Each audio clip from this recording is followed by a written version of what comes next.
ಹಾಕಿ DK Suresh ಹಾಕಿ ಕೋಟಂಡಿ ಈಶ್ವರಪ್ಪನ್ಗೆ ಕೋಟಂಡಿ ಈಶ್ವರಪ್ಪನ್ಗೆ ಲಜ್ಜೆಗಟ್ಟೆ ಈಶ್ವರಪ್ಪನ್ಗೆ loafer ಈಶ್ವರಪ್ಪನ್ಗೆ ಲಫಂಡ ಈಶ್ವರಪ್ಪನ್ಗೆ ಕೋಟಂಡಿ ಈಶ್ವರಪ್ಪನ್ಗೆ ಲಫಂಡ ಈಶ್ವರಪ್ಪನ್ಗೆ. ಇವತ್ತು ಏನು ನಮ್ಮ ನೆಚ್ಚಿನ ಸಂಸದರಾದಂತಹ ಡಿ ಕೆ ಸುರೇಶಣ್ಣನವರ ವಿರುದ್ಧ ಒಬ್ಬ ಭ್ರಷ್ಟ, ಒಬ್ಬ ಕಳೆಗಡಕ, ಒಬ್ಬ ಗುತ್ತಿಗೆದಾರರ ಸಾವಿಗೆ ಕಾರಣವಾದಂತಹ ಭ್ರಷ್ಟ ಈಶ್ವರಪ್ಪ ಹೇಳ್ತಾನೆ ನಮ್ಮ ಸುರೇಶಣ್ಣವ್ರು ಮಾಡಿರೋ ತಪ್ಪಾದರೂ ಏನು, ಅವ್ರು ಕೇಳಿದ್ದು ನಮ್ಮ ರಾಜ್ಯದ ಅನುದಾನನ ನಮ್ಮ ರಾಜ್ಯಕ್ಕೆ ಕೊಡಿ ಅಂತ ಕೇಳ್ತಾ ಇದ್ದಾರೆ.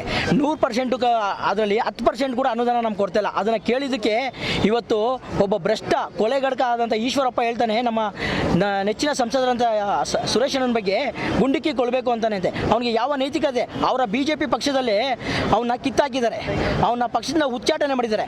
ಅಂಥ ಒಬ್ಬ ಭ್ರಷ್ಟ BJPಯ ಒಬ್ಬ ಈಶ್ವರಪ್ಪ ಅನ್ನೋನು ಇವತ್ತು ನಮ್ಮ ನೆಚ್ಚಿನ ಸಂಸದ ಡಿ ಕೆ ಸುರೇಶಣ್ಣವ್ರ ಬಗ್ಗೆ ಮಾತಾಡ್ತಾನೆ. ಅವರದೇ ಪ್ರಧಾನಿ ಮಂತ್ರಿ ಆದವರು ಇವತ್ತು ಸಂಸದರಲ್ಲಿ ನಂಬರ್ 1 ಸಂಸದರು ಅಂತ ಪಟ್ಟಿಯನ್ನು ನಮ್ಮ ಡಿ ಕೆ ಸುರೇಶಣ್ಣವ್ರು ಕೊಟ್ಟರೆ ಅಂಥ ಕೆಲಸ ಕಾರ್ಯಗಳನ್ನ ಮಾಡಿಕೊಂಡು ಇವತ್ತು ನಮ್ಮ ಸುರೇಶಣ್ಣವರು ಹೋಗ್ತಾ ಇದ್ದಾರೆ. ಅಂಥವ್ರಿಗೆ ಇವತ್ತು ಒಬ್ಬ ಕೊಲೆಗಡಕನಾದಂಥ ಈಶ್ವರಪ್ಪನವ್ರು ಹೇಳಿರೋದು, ಇದನ್ನು ವಿರೋಧಿಸಿ ನಾವು NSC ವತಿಯಿಂದ ರಾಮನಗರದಿಂದ ನಮ್ಮ ರಾಮನಗರ ರಾಜ್ಯ ಪ್ರಧಾನ ಕಾರ್ಯದರ್ಶಿ ಅಂತ ವಿನೋದ್ರವ್ರು ಇರ್ಬೋದು, ಎಲ್ಲ ನಮ್ಮ ಸಂಘಟನೆಯವರು NSC ವತಿಯಿಂದ ರಾಮನಗರ ಜಿಲ್ಲಾದ್ಯಂತ ಬಂದು ನಾವು ಇವತ್ತು ಪ್ರತಿಭಟನೆ ಮಾಡ್ತಾ ಇದ್ದೀವಿ. ಇದನ್ನು ಅವನು ತಪ್ಪಾಯಿತು ಅಂತ ಈಶ್ವರಪ್ಪ ಕ್ಷಮೆ ಕೇಳಿ ಇದನ್ನು ವಾಪಸ್ ತಗೊಳ್ಳಿ ಅಂದರೆ ಮುಂದಿನ ದಿನ ಉಗ್ರ ಹೋರಾಟವನ್ನು